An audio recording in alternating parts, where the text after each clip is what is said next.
Hello, everyone. Thank you for joining us today for this special AMA session on the crypto regulations in the infrastructure bill and other emerging regulatory issues. Today's call is being recorded and will be available to all attendees and the public on the EEA YouTube channel soon after today's presentation. The EEA enables organizations to adopt and use Ethereum technology in their daily business operations. The EEA empowers the Ethereum ecosystem to develop new business opportunities, drive industry adoption, and learn and collaborate with one another. We welcome any and everyone to join and become a part of our global community. At this time, we are pleased to introduce our moderator, John Whelan.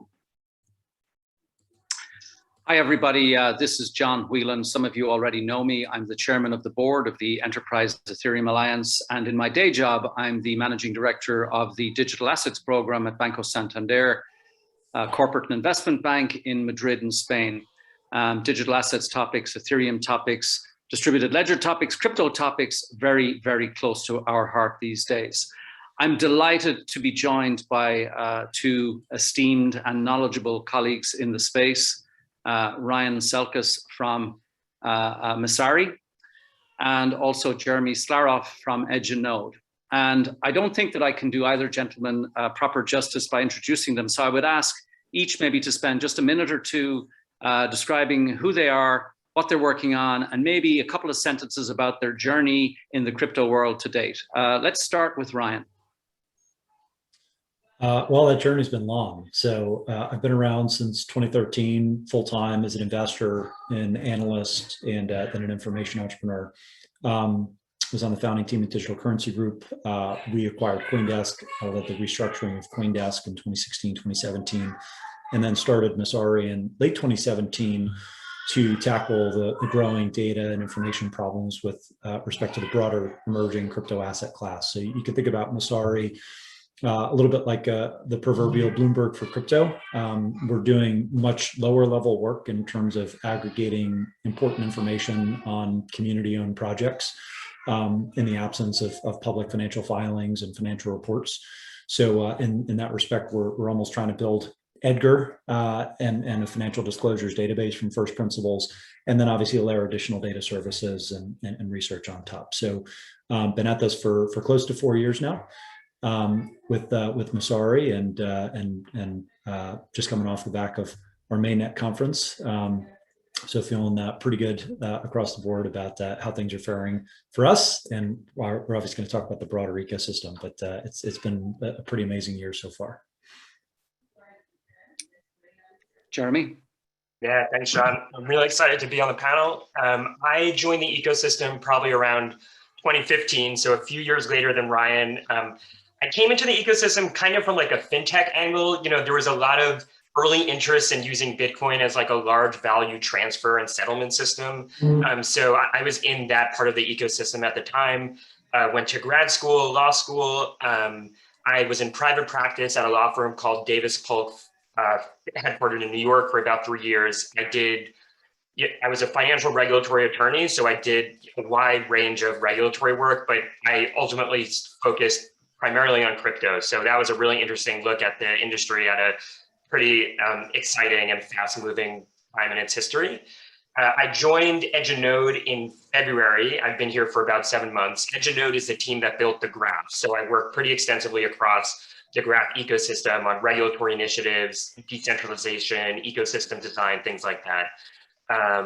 The graph, for those of you who don't know, is an indexing and querying protocol. Basically, it makes it much more efficient for app developers to build performant, efficient front ends for decentralized applications, rather than relying on centralized servers and other kinds of centralized infrastructure that many projects would rely on before the graph emerged. Okay, before I launch into, I think, a first set of questions, I would like to remind our audience that this is an AMA, Ask Me Anything, which means you have a chat function in front of you. Go ahead, and if you have questions along the way, pop the questions into the chat function and I'll do my best to get with them. All right, let's jump right in. Right now, as I think everybody is aware, there is a huge, important bill working its way through Congress in the United States. It is the infrastructure bill. And in late July, early August of this year, just a few weeks ago, some interesting language appeared in that bill that caused concern, or at least interest, among the crypto community. Maybe starting with you, Ryan, if you could provide maybe a bit of a synopsis about that time period, what transpired, and then the activity that seemed to pick up, particularly among the senators, around possible improvements, or at least recognition that modifications to some of the language in the infrastructure bill might actually be necessary. Sure, I'll do my best here, with the caveat that I'm not full-time in DC or a lawyer or on the policy front per se, just an active participant as some of these issues came to light.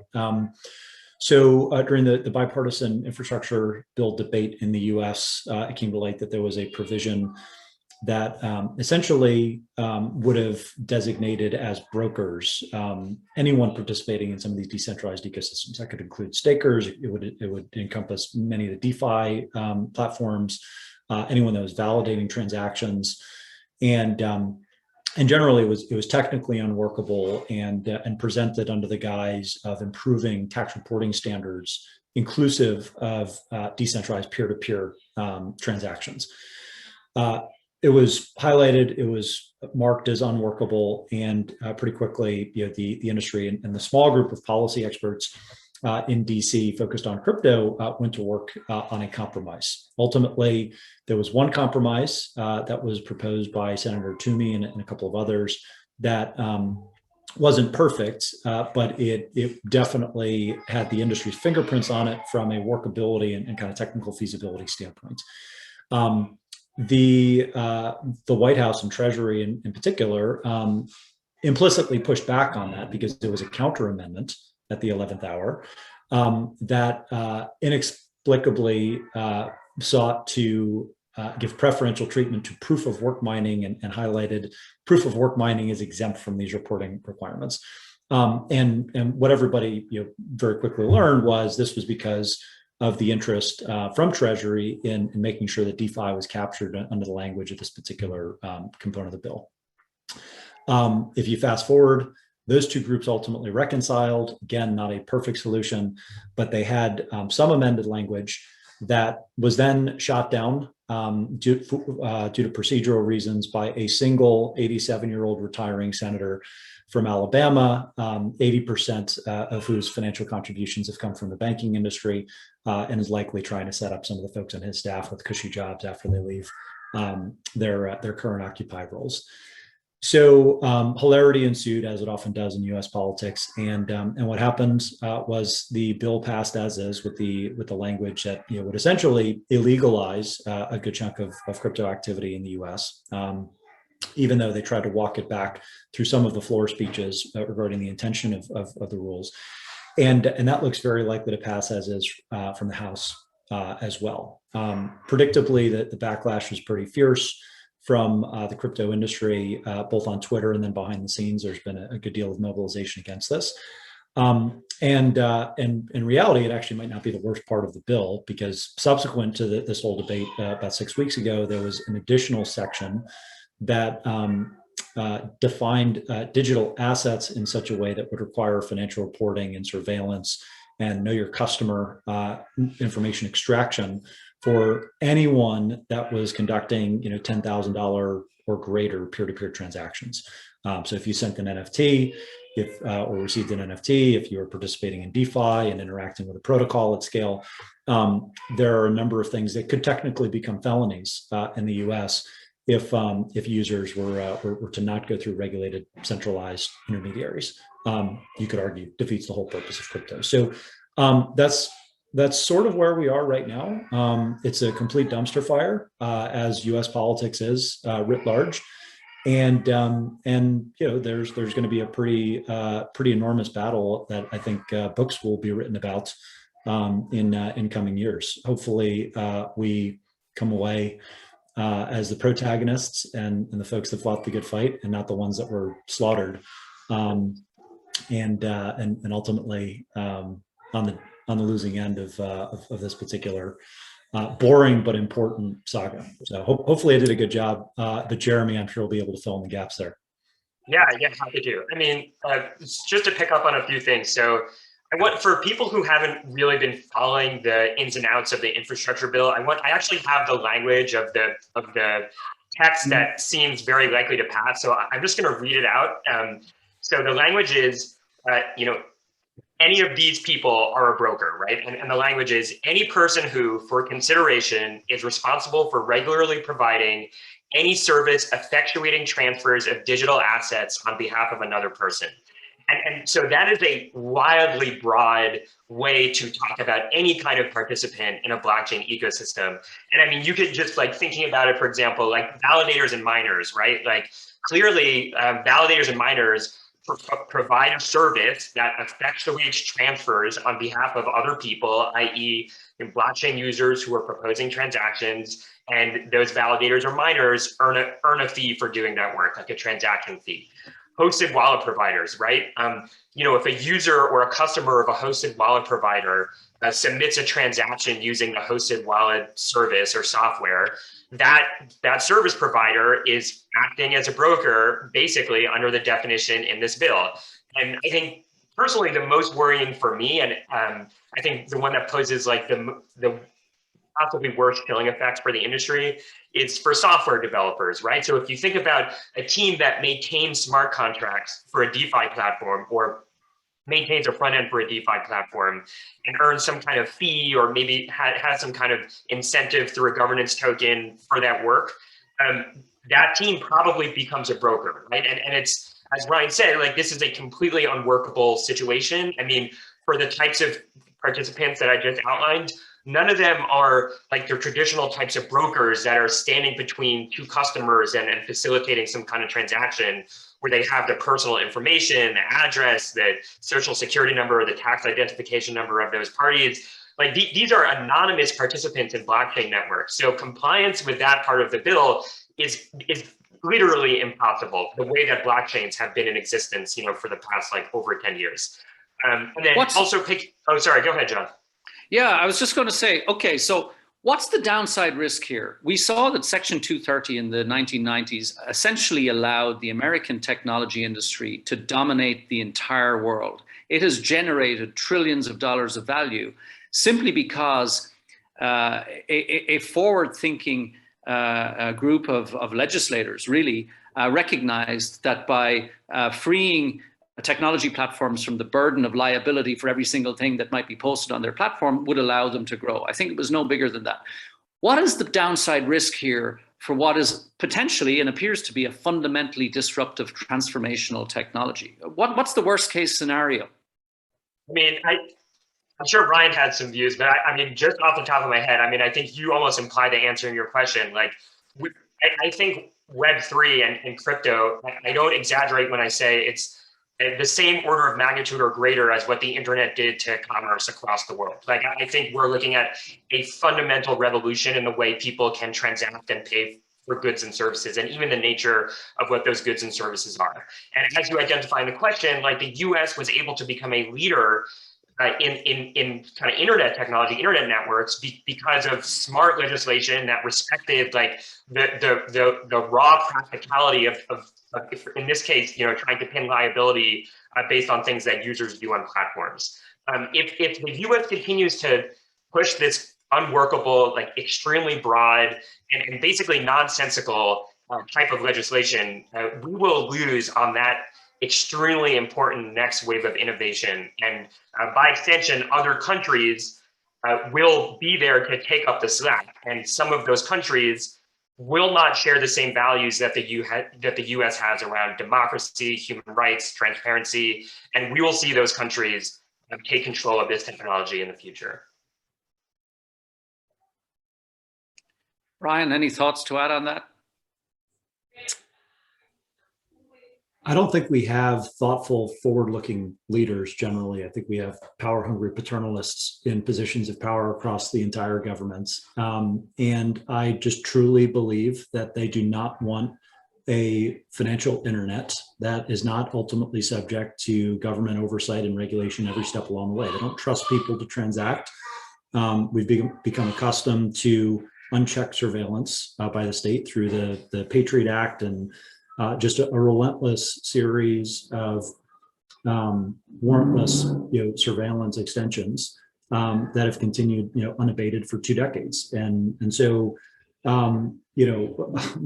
I tend to speak a little bit more candidly and use language that many others won't or can't use. But at some point, let's just call it what it is. I mean, you have 2 different futures right now. You have a future that is more about individual empowerments, free markets, and safe, responsible, and obvious regulation, which will require some work with industry. And then you have door number 2, which is technical incompetence that leads to fear and ultimately leads to bad legislation because they're uncomfortable with something that's moving as fast as crypto and are not going to extend the same latitude that they did in the 90s with Section 230, because you're talking about dealing with people's money. And it doesn't matter if it's 1% or 0.1% or 0.00001% of transactions. That is what they will pick up on. And I'm not exaggerating. 0.0000001% is about how much economic throughput has gone to far right groups that were written about just yesterday in the mainstream media. $9 million over 4 years in the context of a $2 trillion asset class. That's what ultimately gets picked up. And it's part of a, I think, coordinated attack on the entire industry to fit a certain legislative agenda that the folks that are in power currently have, and that is distinctly anti-crypto. Yeah, if I can actually pick up on that, I think like one of the most frustrating things about watching the infrastructure bill unfold and the debate around it unfold is that that language is extremely, both broad and impactful in how it would be applied. And we, the American people, the industry, however dramatic you want to be about it, got about 2 weeks to debate it and understand it and try to come up with solutions, including trying to do the hard work of building like legislative coalitions. Very cute, very cute.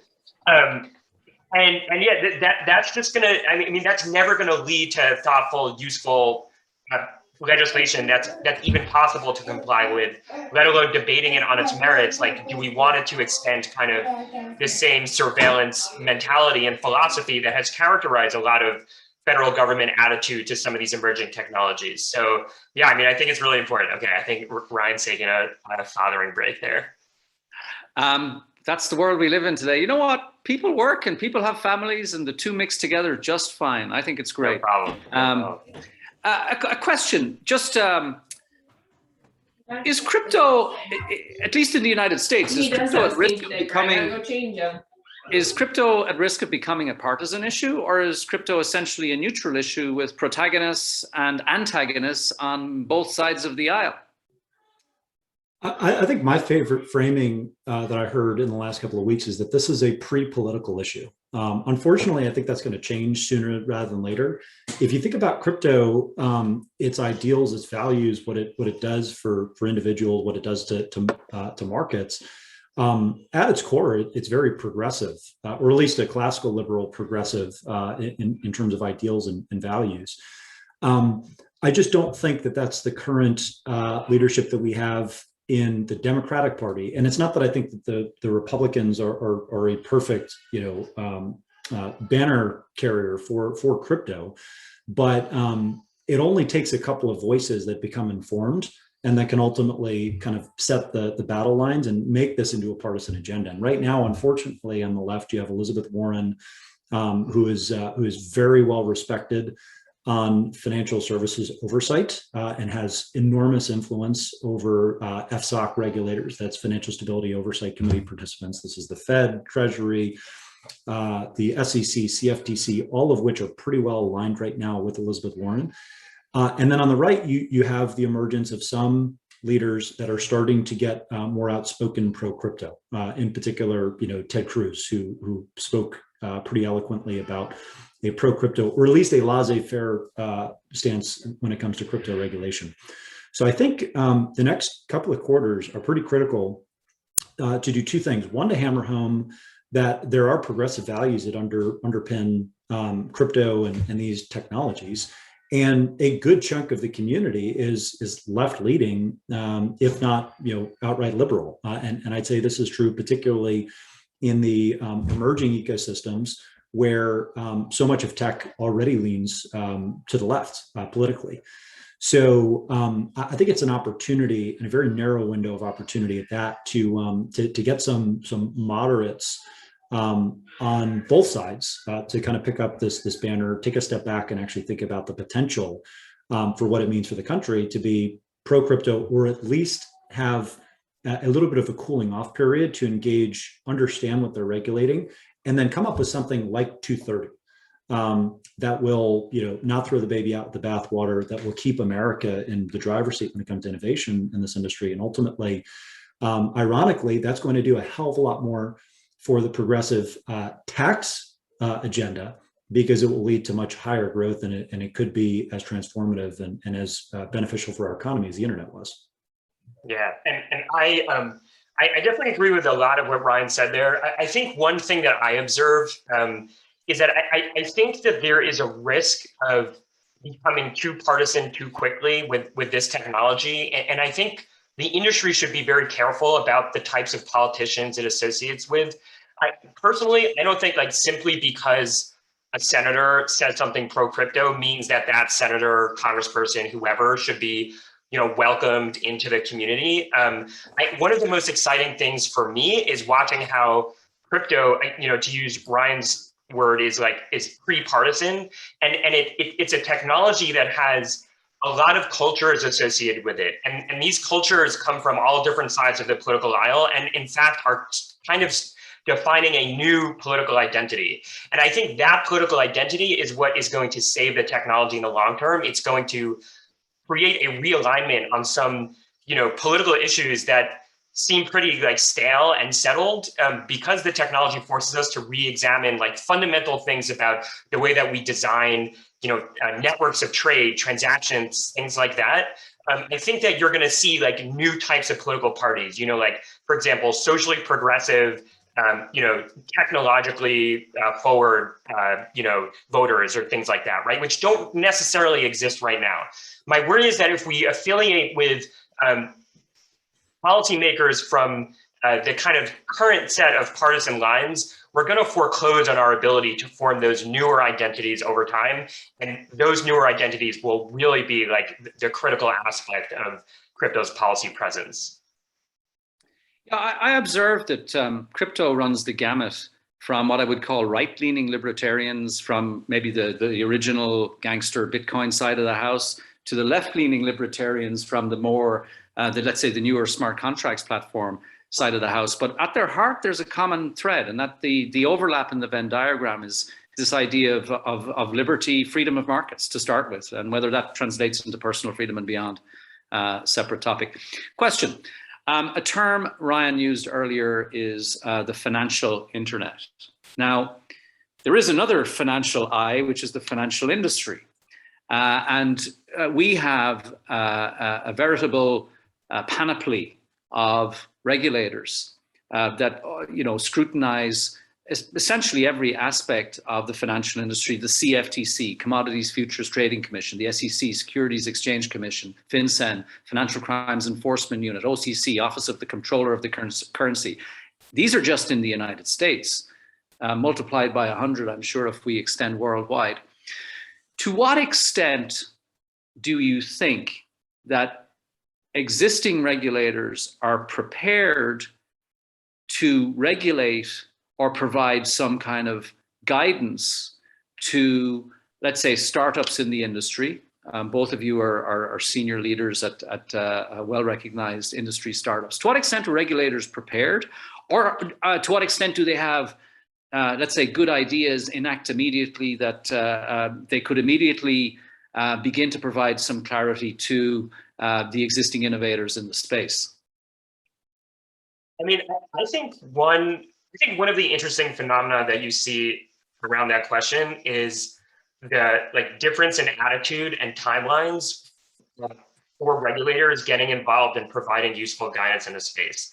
And so to take one example, FinCEN, which is, as you mentioned, like a primary AML regulator and enforcement body in the US, issued some of the most useful and earliest guidance in the entire regulatory space. I mean, going back to 2014, they were some of the earliest regulators to talk about different types of blockchain-based business models, the convertibility of crypto assets into cash and vice versa.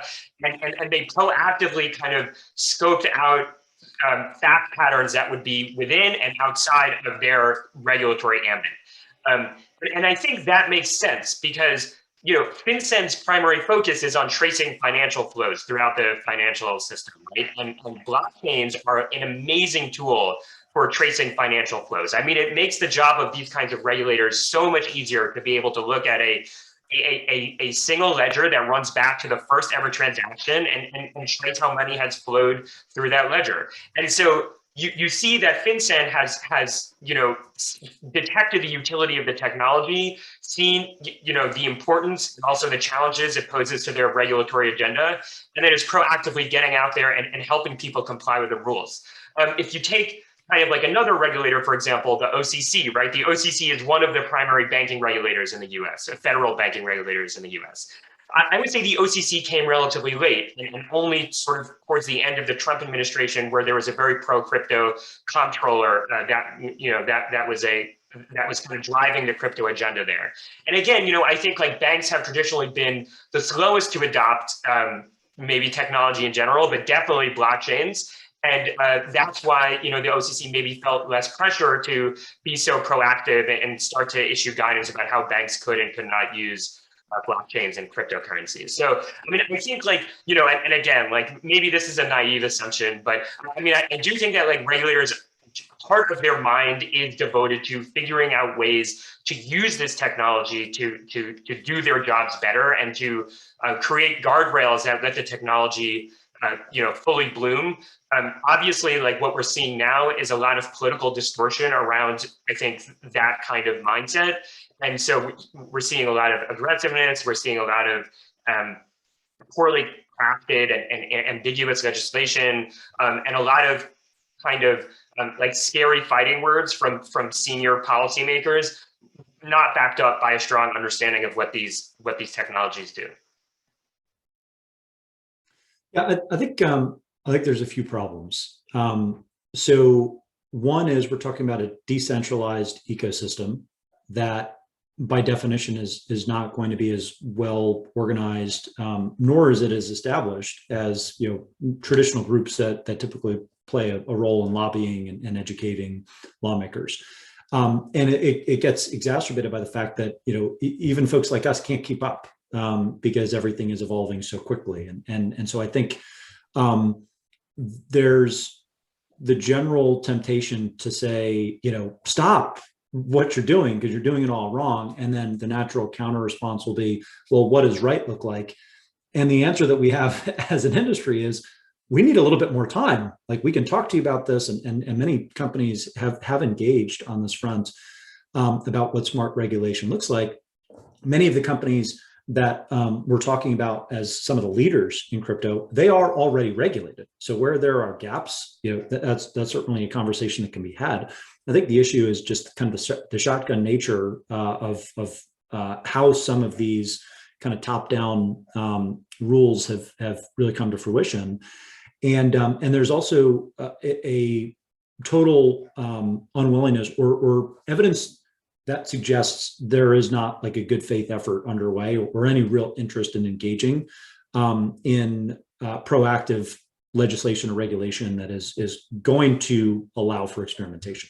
And Exhibit A is what's happened with the SEC safe harbor. I would like somebody in a position of authority to get Chair Gensler on the record explaining why he and his staff and the rest of the commission have not taken seriously Commissioner Peirce's proposal for a safe harbor.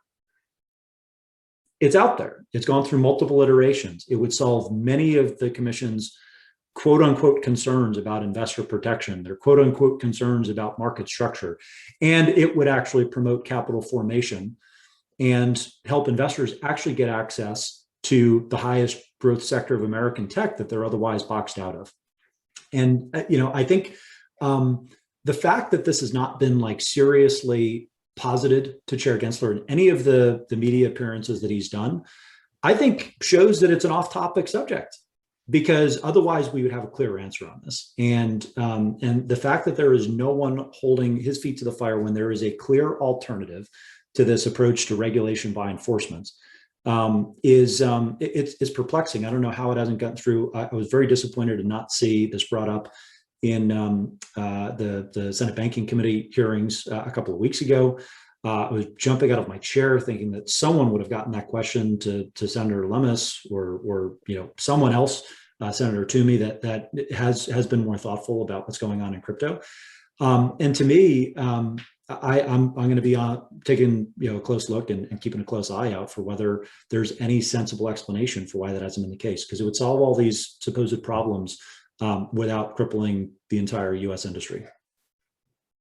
Yeah, interesting you mentioned that. I actually spoke to Commissioner Peirce herself in this very forum back in December. And we spoke about her thinking around safe harbor, et cetera.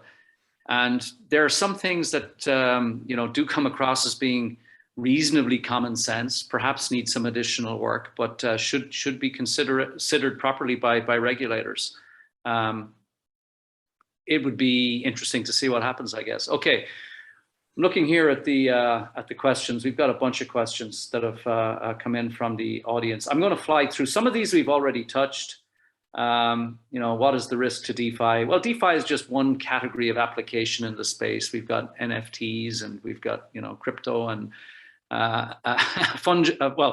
we've got fractionalizable fungibles, fractionalizable non-fungibles, a lot of things that kind of sort of maybe look like securities, some things that don't. KYC and AML is a hot topic. Let's ask that question. What's your perspective on KYC and AML? In mainstream financial industry, KYC, AML is BAU, business as usual. How should the crypto industry treat KYC and AML? Yeah, I can go first on that one.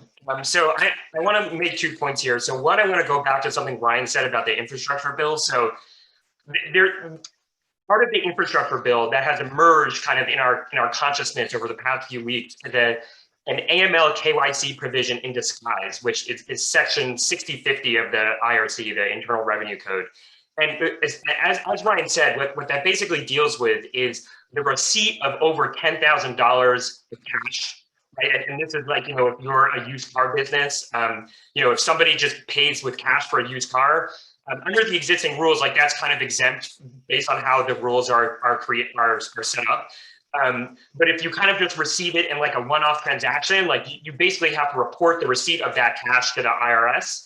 And if you fail to do that, it's a felony punishable by jail time, whereas many other infractions in the tax code are just kind of like civil tax penalties, right? So what the changes in the infrastructure bill did to section 6050 is expanded it to the receipt of $10,000 or more of value in digital assets, right? So as Ryan said, like this could be, a fraction of a Bitcoin, it could be an NFT. And if you don't meet the exceptions that are laid out in the existing section 6050, like you now have an obligation to report that transaction, report information about the person who gave you that value to the IRS. You have to include their name, their address, their social security number. And if you fail to do that in a timely way, or there's inaccuracies, you're facing a possible felony, right, with jail time. So that is like an enormous kind of like major AML, like KYC AML type provision that's hidden in the infrastructure bill that went unnoticed for a long time. I'm glad that people are starting to notice it.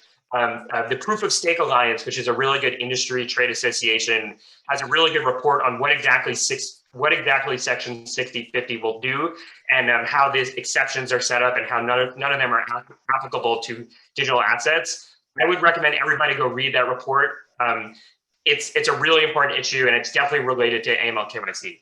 Now, talking about like more traditional AML KYC broadly, again, like I would say that FinCEN, who's the primary AML KYC regulator in the US, has done a very useful job delineating how it views certain types of like digital asset activities and business models. And I would say like, again, like I should just say this, like none of what I'm saying constitutes legal advice. And if you're dealing with an AML KYC issue, you should go talk to a lawyer. Any regulatory issue, you should talk to a lawyer. But I would say like look at those guidances that FinCEN has issued for the past like 6 or 7 years. And it's pretty useful stuff. And a lot of it even anticipates DeFi. Like they've said some very useful things about how to think about AML KYC compliance for DEXs, decentralized exchanges. So I would say like take it seriously, review the guidance, talk to a lawyer. But this is probably one area where there's not as much gray area as many others. So yeah, that's how I would answer that question in general. I mean, if you want to shut down a tech in the US, just apply BSA requirements on individuals. It doesn't get any simpler than that. I mean, if that's the goal, and I happen to think that it is, because Treasury tipped their hand when they weighed in on the amendment process as part of the infrastructure bill debate, that no, this is actually intentional, and they would like these requirements to apply to decentralized finance. So with that in mind, there's no reason to think that we can trust the quote unquote spirit of the law, which is still ambiguous because we don't actually know what the intention of many of the regulators and the White House is with respect to crypto. And the more this conversation gets pushed away from arguments over 1930s securities law into arguments over whether a transaction is a violation of the Bank Secrecy Act and failure to report is a felony, it's a pretty sizable difference. You're not talking about a slap on the wrist. You're talking about having folks that are experimenting with new technology potentially be branded as felons for not complying with bank level regulatory guidance. And it's either willfully ignorant and negligent on their part if they're not trying to really crimp down on DeFi and its explosive growth the last couple of years, or it's intentional. So I think not a lot of folks have really paid attention to the digital assets language. I think that's really just in the last week started to pick back up, and this is going to be something that I think has to play itself out in the courts, quite frankly, unless there's some miraculous 11th hour turn of events. Yeah, and maybe just like playing out what the process is going to look like, right? So, as we've said, like this infrastructure bill that has that section 6050 languages in it is virtually guaranteed to pass, right? So we're expecting, I think, a House vote tomorrow on this language. The House already kind of disallowed any amendments to this language or to any language in the infrastructure bill. So this thing is going to pass. What happens after that is essentially Treasury will release proposed regulations, how it's interpreting the legislative language, both on the more traditional broker thing that we talked about already and section 6050 stuff. Then there's going to be a comment period where the industry is going to submit essentially letters that are going to analyze why the proposed regulations are bad, maybe unconstitutional, things like that. And then it's up to Treasury to implement, take that comment, take those comments into account and implement something. And as Ryan said, there's a lot of evidence to suggest that even if Treasury, look, like personally, I think Treasury is going to take a very reasonable view of all this stuff. I mean, probably almost as soon as the bill passes, I wouldn't be surprised to see Treasury put out some statements here. And then everything that I'm hearing anecdotally is that Treasury totally understands like all of the kind of pernicious effects of the way that this language is drafted and how nonsensical it could be applied. But the problem is that even if that's Treasury's view today, like that may not be Treasury's view in 2 years or in 10 years. And so we really leave it up to the discretion of the agency to interpret those rules on an evolving basis. And that's why I think, having a judicial fix or even ideally a legislative fix, even though in the short term, a legislative fix seems basically off the table, is really important and something the industry should definitely keep fighting for, even after the bill passes probably tomorrow. The general rule with the ubiquitous surveillance state is not to leave anything open to interpretation because you will get the worst interpretation of it within years. So I totally understand and appreciate what Jeremy's saying. I think the folks that are responsible for talking to the right people down in DC have that measured, optimistic, engaging approach. I'll just believe it when I see it. And I think that's where kind of the second prong of our political efforts really need to be focused, which is holding people's feet to the fire, not just kind of letting the boring but important work play out in DC with these positive assumptions that they will be worked out, but having some type of stick in addition to the carrots that we can bring to the table. And that's going to be electoral consequences if there are really negative interpretations and ugly ramifications that will crimp growth of the entire sector. And there's no other way around that. I don't think regulated businesses want to hold that sword up because they're subject to the other side of that sword.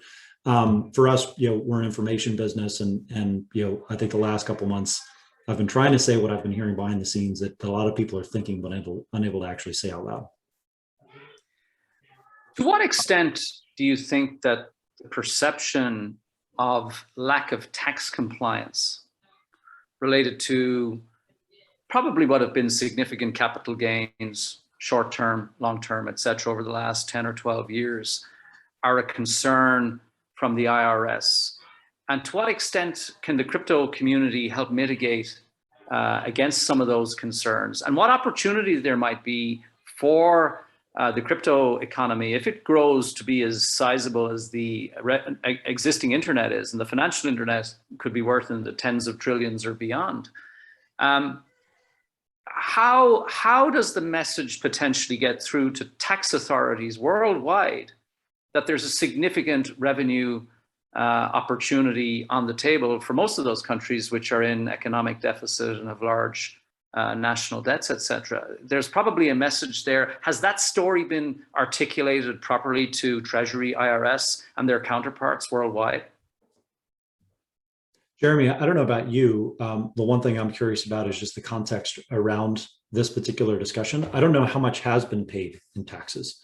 All we heard during the infrastructure bill was that an additional $28 billion over 5 years, whatever the period was, could be raised by enhanced tax compliance. But that's a black box in terms of how that estimate was reached.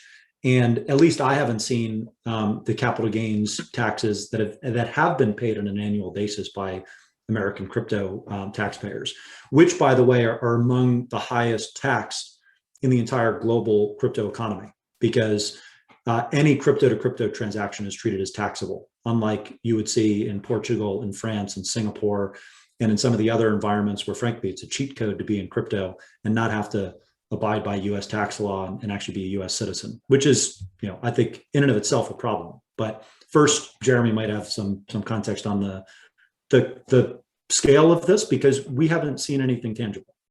Yeah, so I actually don't have a good answer to that, but I mean, there are a few other points I want to make in response to the question. So one of the, again, like the frustrating outcomes of having such an abbreviated debate over an impactful, super broad new tax reporting requirement is that the industry's position can get very distorted too, and somehow like the industry got painted as being anti-tax or trying to be, the industry believes in tax avoidance or something like that. I mean, you look at across all major industries in the US, we have very elite tax structuring and tax planning going on. And that is by no means like something unique to crypto. And I would actually say it's the opposite, right? So again, another frustrating aspect of the infrastructure bill is that, I know anecdotally that centralized exchanges have been talking to the IRS for years about the right way to apply the existing broker language, right? Before the infrastructure bill, just the normal broker language. And my impression is that those conversations were proceeding productively, and centralized exchanges had no interest in, helping to shield their customers' tax liabilities and income from the IRS. And in fact, I think some centralized exchanges were leaders in trying to automate crypto tax reporting and tax compliance, right? And so, far from the idea of a shadowy industry that's bent on tax avoidance, I think the industry has known for years that it's important to kind of bring this taxable income into the system, like any other income that exists in other industries. We just need clear rules on how to do that. And those rules don't exist. The IRS guidance doesn't exist. And so it requires these kind of bilateral conversations between the IRS and centralized exchanges, for example, to do that. But those conversations were industry-led. I think that they were super productive, and then they were all torpedoed basically by the infrastructure bill. So yeah, like I really find frustrating this narrative that like the crypto industry is against paying its fair share of taxes. And to Ryan's point, the way that crypto is taxed in the US, for example, makes it relatively the most taxed tax framework for crypto in any other like major developed country across the world, right? Like so it's actually the complete opposite from the predominant narrative that was circulated. And I think that's just an inevitable result of trying to cram a really complicated topic into like three weeks worth of debate. And we haven't had any updated guidance since 2014. There's been a few things that have happened in the interim. So, I think this framing, it borders on defamatory. I mean, I get worked up over this because you have people that have been dedicating their careers. They left the safe, cushy jobs. They took risks. They built in the trenches. They've been actually stimulating the economy, and they've put the U.S. in particular in the driver's seat for the next era of tech growth and the next major category defining paradigm shifting, however you want to label it, part of the 21st century economy. And we get labeled as scammers and tax cheats and money launderers, and they do this with impunity. And I think people should be pissed, right? Because if you compare like what we've been doing, we've been doing our jobs. We've built forensic accounting software like Chainalysis to actually track illicit activity. That's how these authorities know what's going on, because they're public ledgers. There have been billion-dollar tax reporting startups like TaxBit that have been formed. And you don't get to $1 billion valuation because people aren't paying their taxes. Again, we're doing our job. Messari has been reverse engineering the Edgar database to much greater effect than the SEC has been able to accomplish in any way, shape, or form over the course of the last 4 years in terms of educating and trying to protect consumers and help understand what's actually going on in this industry. And instead we're defamed for it, and we're compared to the Wild West and wildcat banking and all these other I think really negative connotations that play out both in public statements and then in the press. We're doing our job. Tell Congress to do its and simplify the tax code or give some updated guidance past 2014. I think that's where the ultimate frustration boils down. And I do think that there are people that are willing to engage, that are excited about smart regulation of the centralized service providers that have the ability to cooperate with regulators and whose customers will willingly sign up for that because they know it's going to make their life easier from a compliance standpoint, from a usability standpoint. That's part of the bargain. But if part of the bargain is going to be shutting down and incorporating technically infeasible workarounds that are jerry-rigged to kind of crack down on imaginary violations of law, then there has to be pushback, because you can't break some of this open source technology to fit old regulations that have no basis in reality in terms of the kind of concerns that regulators and politicians have raised in the last couple of years. There's a question here. Sorry, I got worked up, John. I know that this is a suit and tie audience. Well, it's a super suit and tie audience of crypto enthusiasts. We wear Good. hoodies. Maybe I'm winning over some spies. That's what I like to say. We wear hoodies and t-shirts too when we're allowed. Put it that way. A question that I have, and it kind of relates to how Section 230 came into being in the 1990s, and at that time, a large percent. I was there. Spent a long time in the States. Went through the dot-com bubble in the 90s.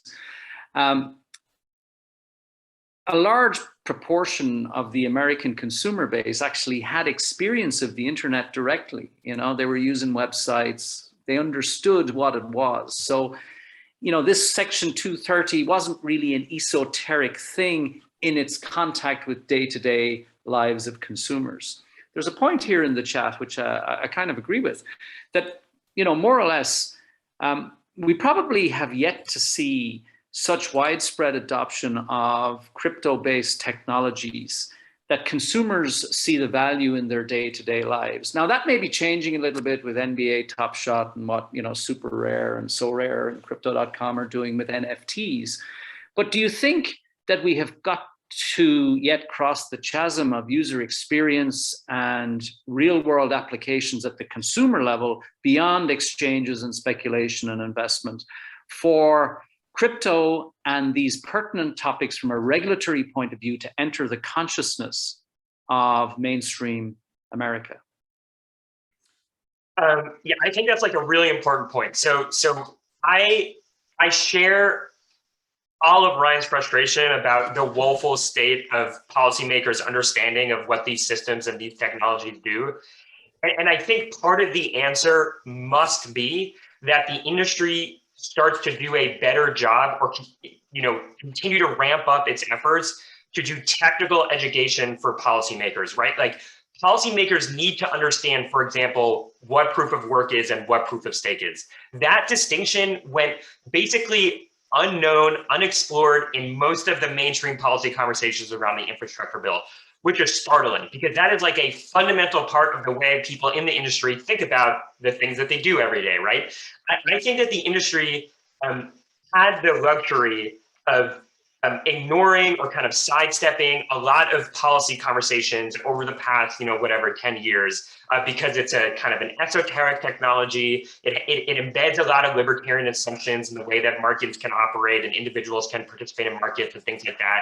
And there was this vision that where we were going, we didn't need politics, we didn't need policy and things like that. I think that the industry found itself somewhat flat-footed when the infrastructure bill emerged. And I mean, even, the way that Section 6050, for example, is only now being explored, and kind of the alarm bells are really being rung now around that, because we didn't do enough to make inroads to those constructive, smart, open-minded regulators who simply need a better understanding of what these technologies are. And I think that is basically the flip side of the crossing the chasm point that you made around like consumer experiences and in crypto UX and UI and things like that. That kind of technical education is going to help policymakers see exactly how absurd these broad, poorly drafted bills are.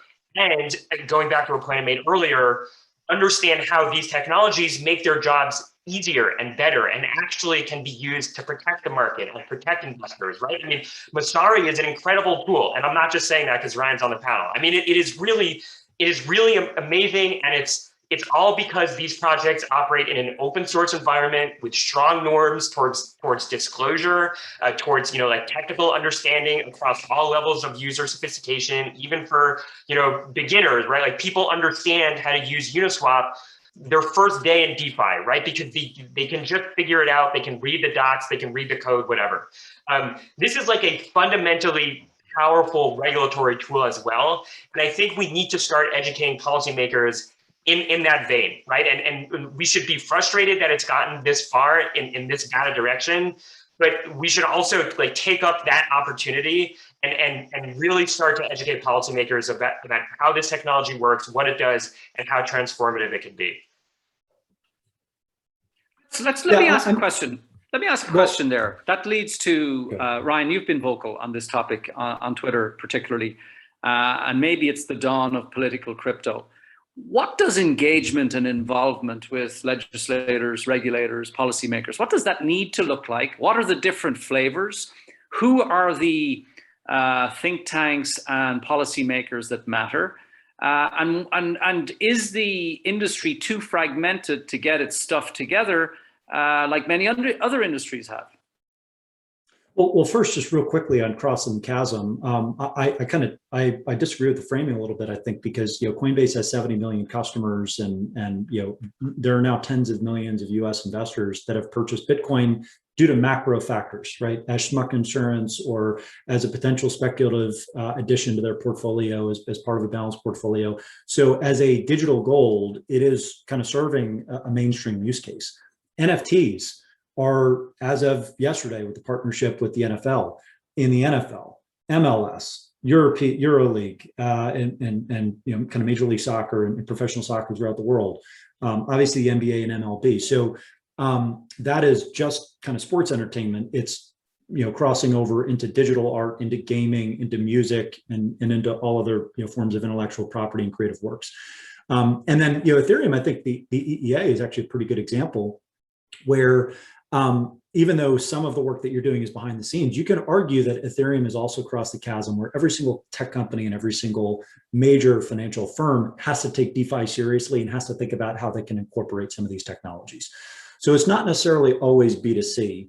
In some cases, it's B2B progress, or it doesn't look like crossing the chasm, even though I would argue that in many respects it's there. So let's talk about engagement, to your question. So engagement with policymakers. I think one of the concerns is how do we go from 0 to 100 essentially overnight, because we were kind of sparked into action. And maybe the best thing that happened over the summer is we woke up policymakers to the reality that this is an extremely vocal, extremely political, when awoken, political constituency in crypto, and they tend to be bipartisan, pre-political, single issue voters, however you want to label them. So I think that's a very powerful starting point, just to know that there isn't just money here, but there's also a mass of voters that are very upset at how things played out.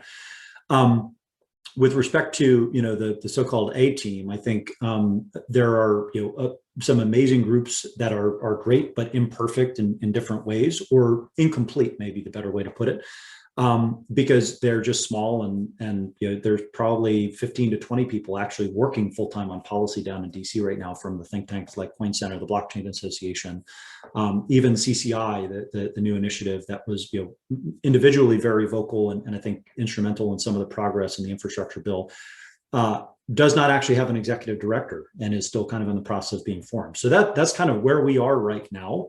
And a lot of people are working feverishly to get things on the right track and make sure that there's good forward progress. The missing ingredient might be political action committees and super PACs, particularly those that engage individuals and individual member, the card carrying or NFT carrying member organizations that I think could catalyze some of that base. And the problems there are who's going to lead it, number one, and number two, how can you actually unite the warring tribes so that whatever those new groups look like, they don't come in and make a mess of what the other very thoughtful professional groups that have spent a long time in DC working these relationships and doing the hard work of educating and being very patient despite the dysfunction in DC. You don't want to undermine what they're doing and just kind of swing wildly or shoot from the hip. So there's a little bit of like building the airplane, from spare parts as it's crashing to the ground. And I can tell you, just about every serious person in the American crypto scene is spending an enormous amount of time and energy trying to figure out how to get this done quickly and ultimately how to be most effective. Is there enough support, do you think, from the established players in crypto, Coinbase, Kraken, Gemini, Genesis, Messari, The Graph, and others? When I say established, obviously it's a broad spectrum. Is this? It's a bit like herding cats, of course. It's an inherently libertarian.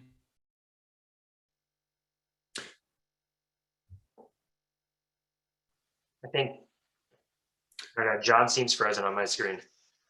Yes, I'll predict the question that he was going to ask about. That is involved in crypto anyway, but is that something that these companies together to support? Looks like we broke up there. I was going to ask about John, industry alignment. Is it possible to get the big players together to say we support this? Yeah, so I was going to predict that question. I think the answer is yes, and I think it has to come down to what are core values and what are kind of core pillars, right? We know that there are certain common sense frameworks that 99% of people will agree on when it comes to tax, when it comes to cryptos as potential securities or what a safe harbor could bring to the table, when it comes to AML, KYC, and actually tracking like illicit transactions, when it comes to the ESG narrative and how important it is to take seriously those concerns without necessarily seeding that we're boiling the oceans because proof of work mining exists. It's completely ridiculous. So there's 6 or 7 different, I'd say, prongs, and you can more or less map them to the lines of attack from regulators, policymakers, and the media.